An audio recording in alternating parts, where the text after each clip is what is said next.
अनुच्छेद लेखन। किसी विषय पर अपने विचारों को प्रकट करके लिखना अनुच्छेद लेखन कहलाता है। विद्यार्थियों को 60 से 70 शब्दों में अनुच्छेद लिखने का अभ्यास करना चाहिए। एक अनुच्छेद में एक ही विचार को बढ़ाना चाहिए। विचार सरल, छोटे तथा स्पष्ट वाक्यों में लिखने चाहिए। अनुच्छेद लेखन से बच्चों की कल्पना शक्ति तथा रचनात्मक क्षमता का विकास होता है। 1. यदि सुबह न होती। सूरज रोज निकलता है और सुबह होती है। यदि एक दिन सुबह न होती तो क्या होता?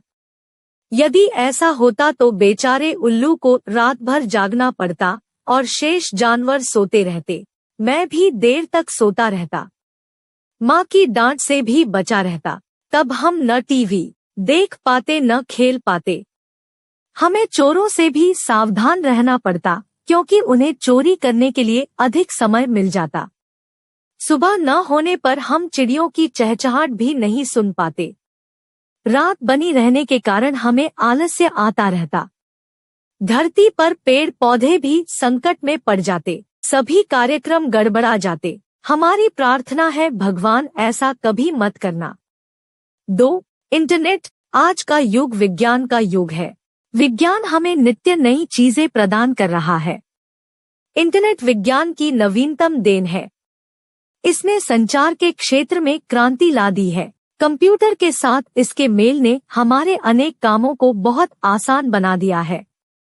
अब हम इंटरनेट की मदद से विश्वव्यापी जाल www में से अपने मतलब का कुछ भी ढूंढ लाते हैं।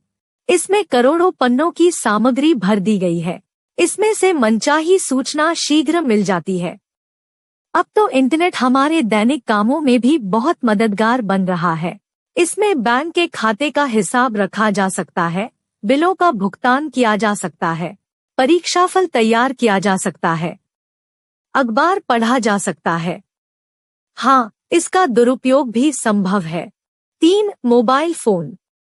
आज का युग विज्ञान का युग है। विज्ञान ने अनेक चमत्कारी आविष्कार किए हैं। इनमें एक है मोबाइल फोन। आज जिसे देखो हाथ में मोबाइल फोन लिए घूमता नजर आता है।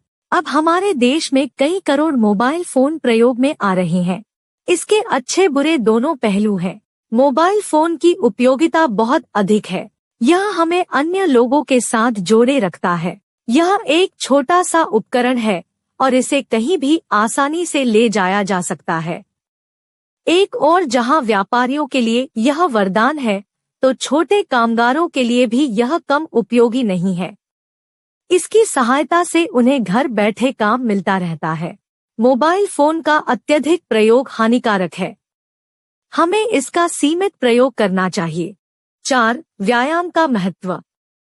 व्यायाम के महत्व से सभी लोग भली भांति परिचित हैं। व्यायाम हमारे तन मन दोनों को स्वस्थ बनाता है। कहा गया है स्वस्थ शरीर में ही स्वस्थ मस्तिष्क रहता है। शरीर स्वस्थ बनाए रखने के लिए प्रतिदिन व्यायाम करना चाहिए। व्यायाम प्रातःकाल किसी खुले स्थान पर करना लाभकारी रहता है। व्यायाम करते समय हमें एकाग्रचित्त रहना चाहिए। सांस लेने व छोड़ने की क्रियाएं भी करनी चाहिए। सैर करना भी व्यायाम का एक अंग है। व्यायाम इस प्रकार का होना चाहिए कि शरीर के सभी अंग हरकत में आ जाए। खेलों से भी पर्याप्त व्यायाम हो जाता है। 5. मित्रता। मित्रता एक अच्छा गुण है। जीवन में मित्रों की बहुत आवश्यकता होती है, पर मित्र के चुनाव में बहुत सावधानी बरतने की आवश्यकता है। कई बार लोग स्वार्थवश मित्रता कर लेते हैं। इनसे लाभ के स्थान पर हानि अधिक होती है। सच्चा मित्र एक खजाने के समान होता है। मित्रता की परीक्षा विपत्ति की घड़ी में होती है। तुलसीदास ने कहा भी है, जे न मित्र दुख होय दुखारी, तिन्हें बिलोकत पातक भारी। सच्चा मित्र आपके गुणों को सबके सामने प्रकट करता है और अवगुणों को छिपाता है। मित्रों की संख्या अधिक नहीं होनी चाहिए, पर सच्चे मित्र बनाने पर ध्यान देना चाहिए। सच्चे मित्र की विशेषता बताते हुए कहा गया है, कुप्थी निवारी सुपंथ चलावा। गुण प्रगट ही अवगुरु ही दुरावा।